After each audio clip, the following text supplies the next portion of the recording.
January 8, 1920.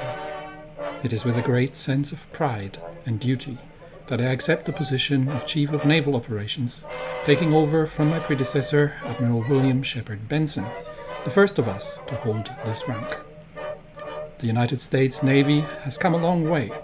We have fought and bested the Spanish, and through our power the country has risen to the state of an empire. We control such remote ports as Manila, former Spanish domains in the Caribbean, and the vital canal in Panama. Our vessels struck fear in the hearts of the Germans, who have set Europe ablaze, and brought our troops to the trenches of France, where we have won a great victory in the war to end all wars. Yet do not be deceived. Duty calls. Already a new spectre is rising. From the insidious works of German revolutionaries emerges socialism, anarchism, and communism. Already it threatens our shipyards and steelworks, our streets and homes. The next war will come, and when our leaders once more call upon the Navy to defend our shores, from the Philippines to the coast of Africa, we must be ready. Much work awaits. Hello everyone, and welcome to a new campaign on Ultimate Admiral Dreadnoughts as United States in 1920. The US Navy is emerging as a relatively powerful force in the world, but it is yet pretty much untested against a major naval power. The Spanish Empire has more or less collapsed. The British are ruling the seas, but there are new threats all around the country. We have new possessions. We are holding islands in the Pacific. We are holding parts of the Caribbean, former Spanish possessions. We're obviously controlling the Panama Canal, and we are now controlling the Philippines as well, which means that puts us into direct, as well as Guam, that puts us into direct competition with the emerging empire of Japan, and obviously with our big enemy, the Soviet Union, because the Soviets have been, well, I won't say they have been messing with our bodily fluids, but they have been triggering insurrections, strikes, and all kinds of anarchy. And we have already deported some troublemakers back to the Soviet Union, but a clash is potentially in the works. So if we look at our current situation in the political sphere, this is not something we're controlling really ourselves, but as you can see, the Weimar Republic is not somebody we're dealing with too much. The Germans are probably down and out for the count for the time being. The Soviets and the Japanese are obviously threats that we will have to deal with. Now, our GDP is good, but it could be a lot better. We're just slightly ahead of the Soviet Union, and the Roaring Twenties are starting, so everybody is very excited. We are producing a fair amount of oil and working on improving things all around and getting our finances under control, because Congress has been giving us a hard time. That is mainly due to the fleet that the US has been traditionally sailing. We have to manage balancing our budgets. Right now we're investing in the economy mostly because it is an age of opportunity after the destruction of the Great War. And crew training and the budget for new inventions have to be secondary for the time being. We are expanding our shipyards to build ever larger battleships. And we are focusing our research on 16-inch guns, hopefully. That's the main target we've set our designers. We have a bunch of ship designs mostly focused around battleships and rather complex and expensive destroyers. We have an experimental light cruiser that is our first foray into the realm of light cruisers, but this is probably going to remain a purely experimental ship with a bunch of 6-inch guns. But we do have a fair amount of battleships in our fleet, and as such, the fleet itself is relatively expensive. We've got, I think, we've got 9 battleships all in all, and only a handful of destroyers. The other ones have been more or less decommissioned or scrapped at the end of the last war. So that's going to be the first thing we're going to have to focus on, getting ourselves a new fleet destroyer that accompany the battle fleet, and maybe find out a better way to build light cruisers. Now, war isn't imminent immediately, but we have to be prepared, and we now have to be prepared not just to be a coastal defense navy, but we have to be prepared to go toe-to-toe with the majors in this world and exude our dominance over the oceans. We have to control the Atlantic and we have to control the Pacific. We need a 2-ocean navy that is capable of going up against the best in the world. So that is going to be the challenge for ourselves forward, and obviously to expand the American empire and to counter the Soviet threat. So in that regard, let us begin. Just a quick word on the pre-existing ship designs. I have designed this fleet. If you haven't caught up with the early episodes before the actual campaign starts, then you can have a look and see what the actual ship designs are. These are not optimal designs. So if you see something and you're like, what have you done there? Well, the intent was to set myself up with a somewhat aging fleet that sets me up for a couple of problems. So these ships are not ideal designs, because I personally think that it'd be quite unfair to suddenly summon a navy from the void with everything being the most modern. So there's a challenge for us up ahead here to make do with what we have.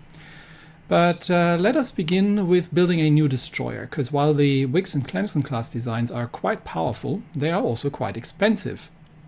And I have a modern destroyer hull here that we can probably do something with. So that's not going to be the new class, although that is very tempting. That is going to be the Porter class of destroyers, and we'll see what we can make out of this little modern destroyer. So I'm at this point no longer bound by historical values. So in the setup, I have tried as much as possible to get more historical designs. But now, let's see what we can. Let's see if we can build a sensible design that costs less than the 40 million of the Wicks and Clemsons.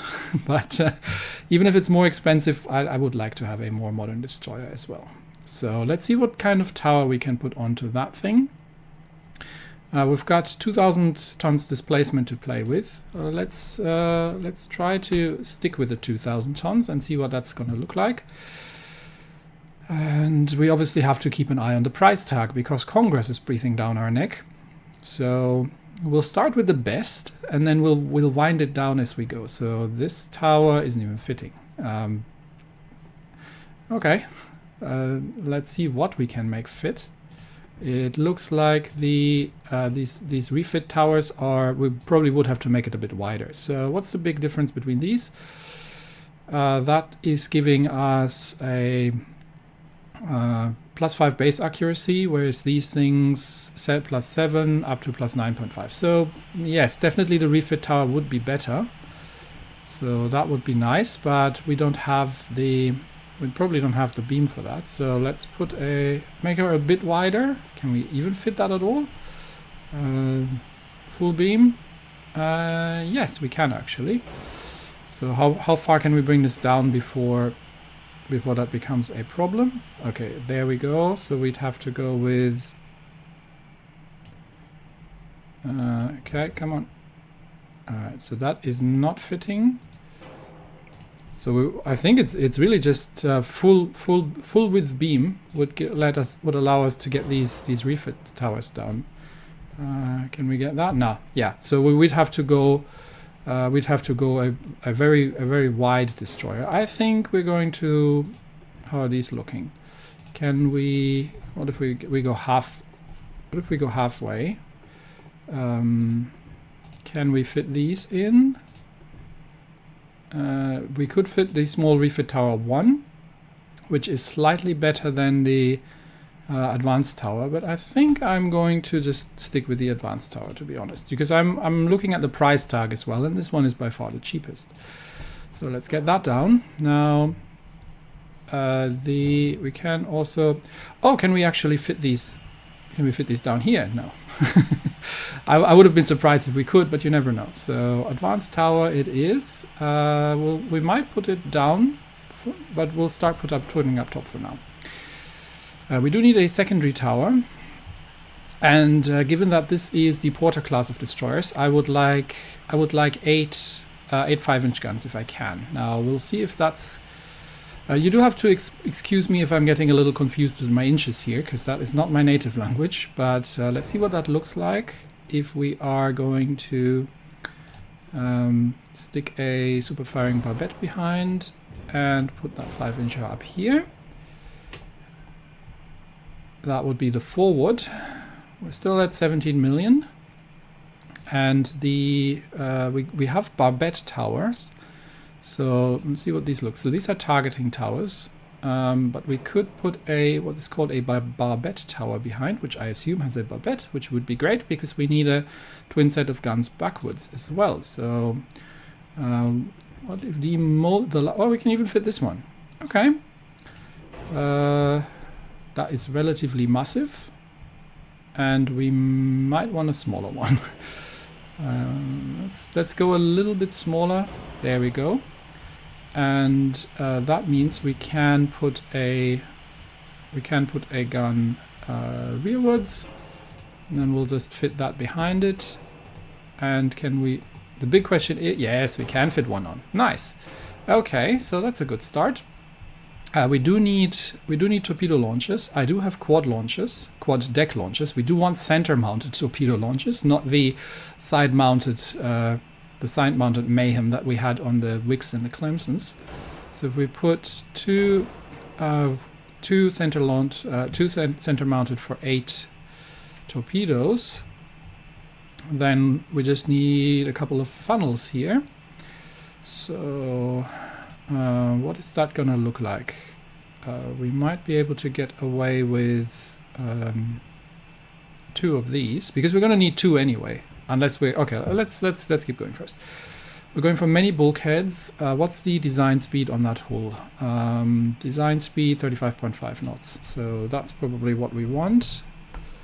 35.5 knots. Standard crew quarters. And we are going with oil fuel, so and we are going to put geared steam turbines into that.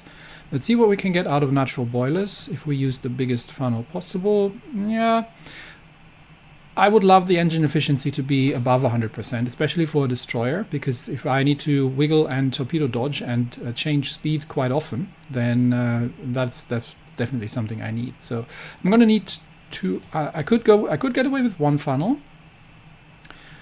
And then we could just put that into, so that gets us to 35 million. We put that to induced, that would work. So that would be at 36.4. What if we put 2 smaller funnels instead? 36.5, but get back to natural, 35.6. So that's actually a cheaper option. And since I have the space, I might actually be okay with that. So we've got natural boilers, oil fuel. We've got the twin funnels here. We have a terrifying forward weight offset. So maybe we will put the engines a bit more into the middle here, and that would leave us with still a massive forward weight offset. We can always pull the tower down, but then we're running low on space. So what is that going to look like if I put the torpedo launchers in between? 20% forward weight offset. Can we move this any further to the rear? Yes, we can.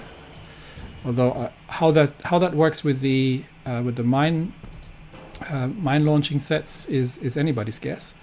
So we can move the torpedo launchers a little to the rear, move the engine spaces to the rear, although that starts impacting the torpedo angles quite a bit. I would love to be able to just balance it out using using positioning, if I can. Can pull these a little bit further back. Then we have to play with the armor less, because we're not really that interested in massively armoring these things. So they are destroyers. Now we do have a bit of space there. We can pull that a little bit backwards, and we can probably pull the turrets a little bit back as well. That is acceptable. And now we're in offset territory, so that's a minor forward weight offset. And I think in that regard I'll leave it as that, because that actually affects this tower quite a bit. Let's get a little bit backwards. Okay, that one's got clearance, that one's got good clearance. We've got slight forward weight offset. We've got we can balance the layout a little bit more. Just to give the torpedo launchers better angles.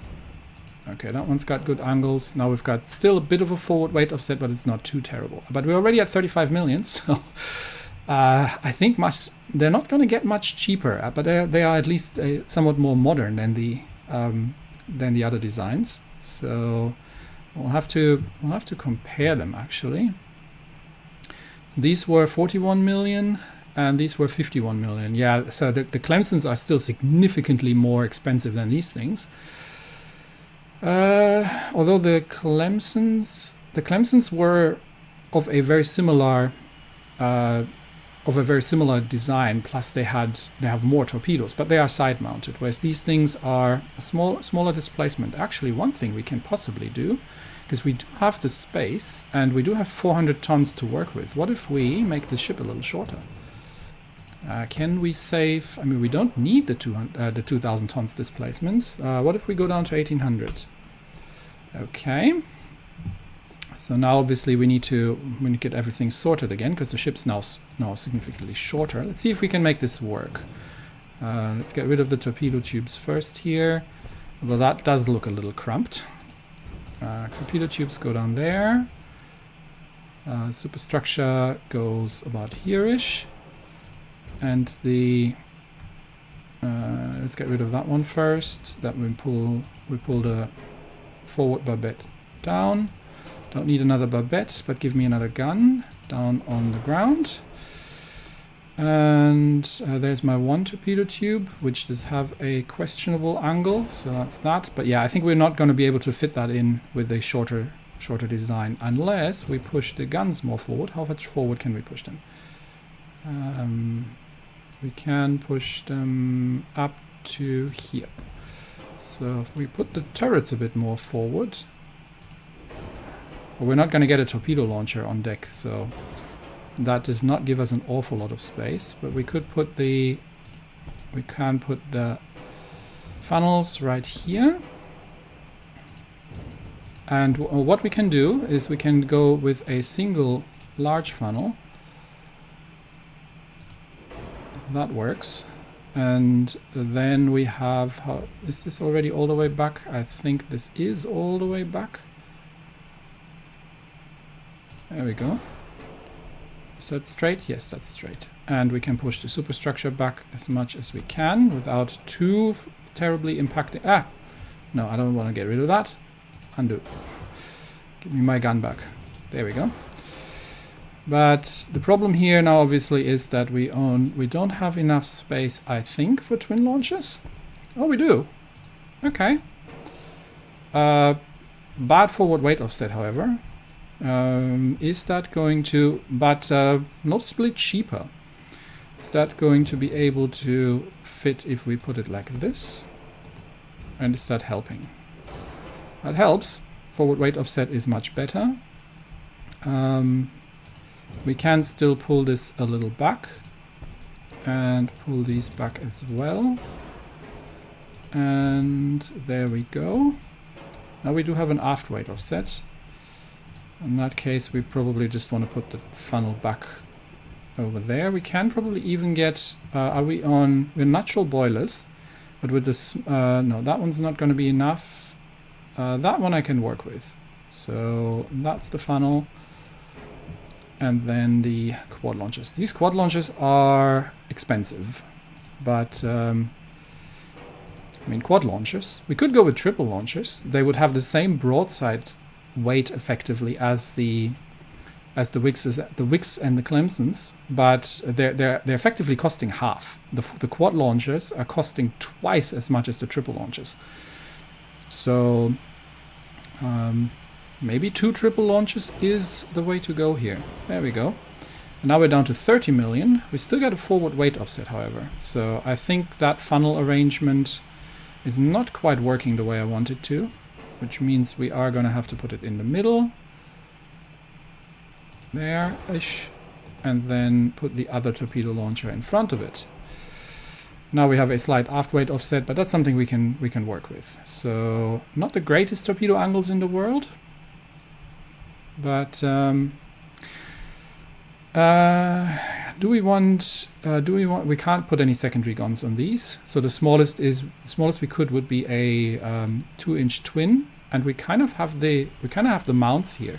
So it'd be kind of nice to have an AA gun set up here, or 2-inch singles. How much are these? So these are not expensive. So that would, how does that look like? That looks stupid. So let's get rid of that. Single barrel? No, I can only put it in. Can I put a single 2-inch in the middle? That would be a negative. A single, nope.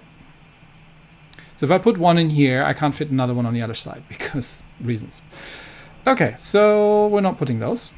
In which case, I think we have a decent layout. Let's move it around a little bit more because we now have a slight aft weight offset. We can still, okay, now we're forward offset. Can we balance that just using the forward gun turret? Nope. So 0.8% aft weight offset is something I can work with. So this would be the Porter. Now we're at 30 millions and we're well below displacement. So let's put, but we haven't fit everything in yet. We do need, this is with ship floor, so we're not doing it. Auxiliary diesel engines. Better propeller shaft would be good, but we have to keep an eye on the cost. We do want to stay below the cost for a Wix, so we've still got about 9 million to play with. We're probably going to go for an unbalanced rudder for advanced turning rate, and we're just going to go with hydraulic steering because again cost is a factor here. We've got natural boilers. Let's see how much that's going to make. Oh, that's expensive. 32 million, 35 million. That is 300% armor cost, 450% armor cost, 34 million. I mean, they're destroyers. They're not particularly well armored. Double bottom hull, and we're already at 35. Anti-flood, definitely, but that is going to, yes, that is going to cost. So reinforced bulkhead, yeah, and we're already at 39 million. And we haven't even fit barbettes in yet. Okay, barbettes are not super expensive. Let's see what we do with these. Now these are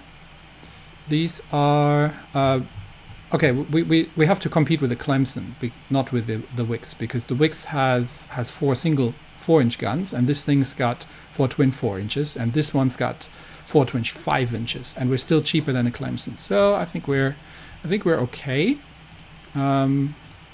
I'll bring it down if I need to. Let's see what we can get. Okay, I would not like to use cordite 1 because that tends to very catastrophically explode.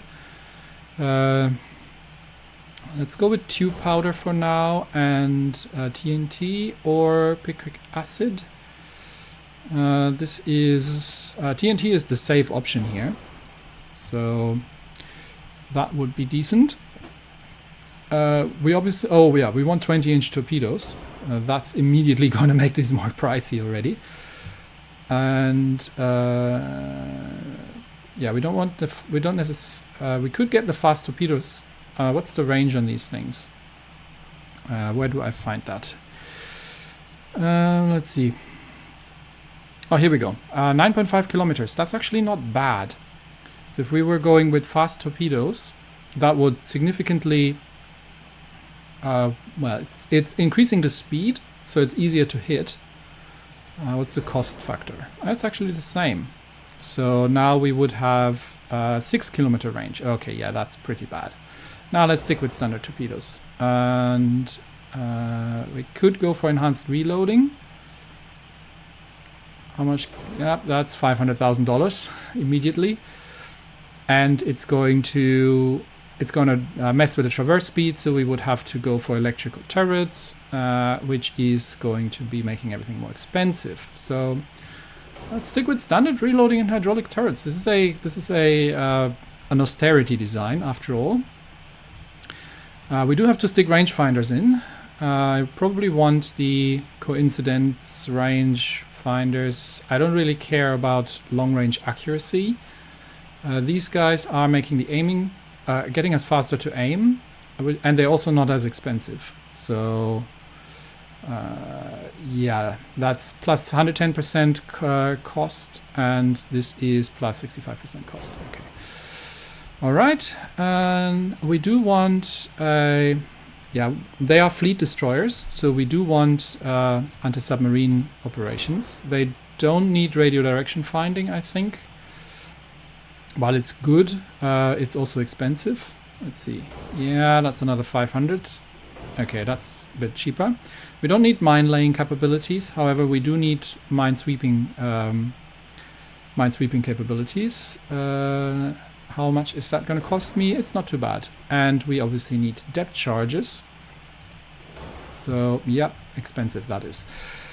Okay, so we have what are our guns? Oh, we haven't looked at the shell types. So what can we do with these guns? Right now we've got what do we got? We've got semi-armor piercings, because these are 5-inch guns, so they're actually a relatively large caliber for a destroyer of the period. And at 5,000 meters we have 2.6-inch penetration. That should be enough to hit enemy destroyers, and we're just going to go with the high capacity HE shells for fire chance. So we have a rate of fire of just under 4 RPM, which isn't bad. And we've got where's the fire chance? Don't see it here actually. Does it not tell me? It might not tell me. But above 5 kilometers, it's hypothetical anyway. So we could go semi-ballistic, and then we've got 5-inch armor penetration. That might actually make it possible to even penetrate cruisers with the semi-armor piercing. So maybe we'll go with that. That's still a good damage on the armor piercing shells. We've got a terrible pitch and roll, but that's just because, you know, small destroyer happens.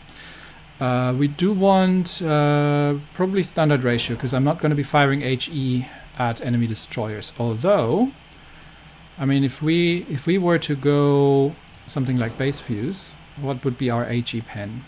1.4 inch? Yeah, it's not enough. And at that point, we're almost on par with damage. So now I'm going high capacity with the HEs in case I need to spam battleships. We've got the torpedoes center mounted, not the greatest angles in the world, and not the greatest engine efficiency in the world. But let's look at the armor. Now, we're not going to be particularly well armored. Let's see, turret armor. We'll go with 5-inch and 2.5 inch on top. And we'll have 5-inch on the barbettes, please, as well. 43 million. We're above the cost for a Wix class, but we're still below the Clemson class. And but we haven't really stuck any armor on these things yet. Now we do have. Let's see what we can do. Can we get what's our penetration on these? What did I say? 5-inch penetration. I don't think I can stick 5-inch of armor on here. Actually, no, I can't. I can only put 0.8 inch. What if we have given it the best armor? We can get down from that still. Reinforced bulkheads 2. Anti-flood 3 was significantly more expensive, yes. We don't have an awful lot of... yeah,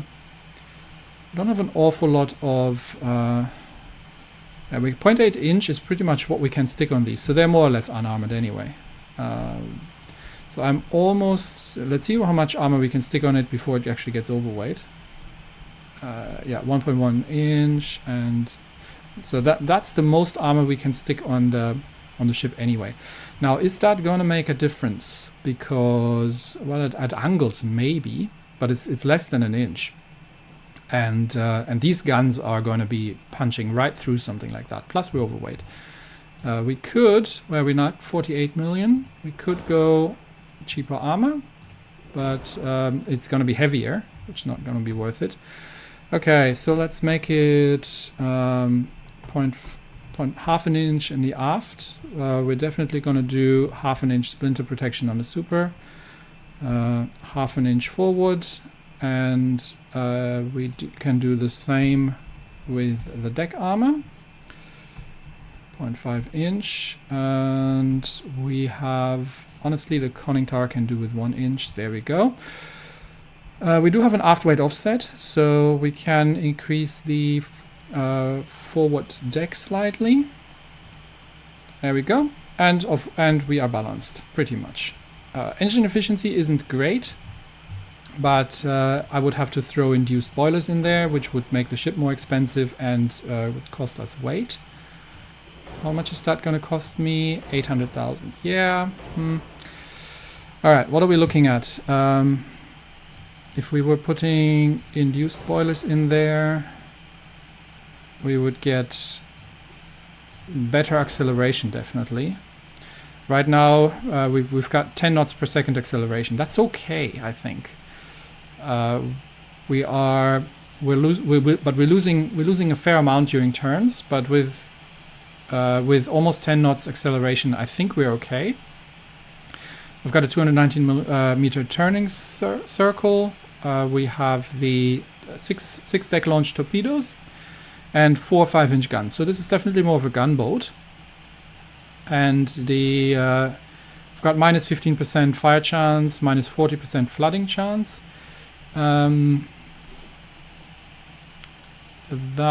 flash fire is almost 0. So if we were to go back to cordite, that would give us a 3% flash fire chance. That gives us more range and more damage, but it's got quite some drawbacks. So I think and cordite 1 I don't want to go with. While that gives us more range and damage, the rest of the things are not great. Although, I mean, we could, but I think tube powder is nice, and it makes us relatively safe from fires here. We could even go down anti-flood 1. Although I am personally more of a fan. How much cost does this make? How much difference does it make in cost? Yeah, it's almost $1 million. And anti-flood 2. Yeah. But yeah, nah, I'm a fan of that flooding protection. Okay, auxiliary engine. We could still lower that, 46 million. But I think we have a reasonably good. We could go for that. How much difference does that make? This is actually, is it cheaper? No, it shouldn't be cheaper. 47,137,000, and hydraulic is... No, that is cheaper. That's weird. This should actually be more expensive. Okay, that one is more expensive, but that one's actually cheaper. In that case, we go with the electric steering. Okay, I think we have ourselves a decent destroyer, Porter class. A small gunboat fleet escort destroyer. So we'll save that design, and then we will have to see how we can actually go and produce some of these. We also have to buy some submarines. I haven't actually purchased any submarines, so the US Navy is a little short on subs, but we are very short on funds. So we will have to probably take a look at, so that's our first modern destroyer, cheaper than a Clemson, and dare I say, a better gunboat. So let's begin, and also looks better, I would say. What's that? 1,792 displacement. Slightly larger than the Clemson, actually. But price-wise, not that far off the Wix, which is even a smaller ship. So it's those torpedo launchers, really. Okay.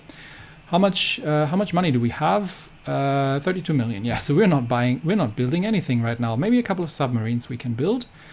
I kind of like the mine-laying submarines because they're reasonably cheap. I mean, 23 million isn't that cheap, actually. I mean, coastal mine-laying submarines, just to stick them into ports. They have a single torpedo tube, 12 mines. These things are better, but also significantly more expensive. Okay, we'll deal with mine-laying later. We might just build like a cheap. These things are crazy expensive. So what do we have here? 1,500 tons. We don't really need the massive submarines just yet. We can build ourselves a single ocean-going submarine. There we go. Yep, just one, please. And then we will have to kick off and see how things are developing.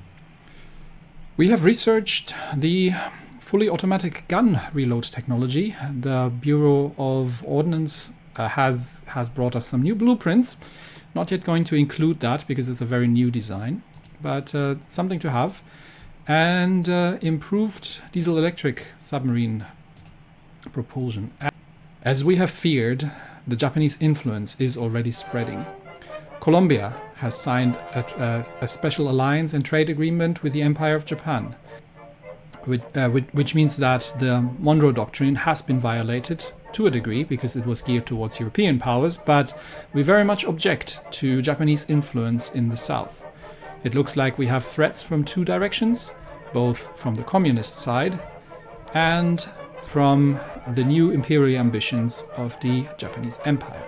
But that's it for me today. Thanks everybody. We will see how this develops in the next episode.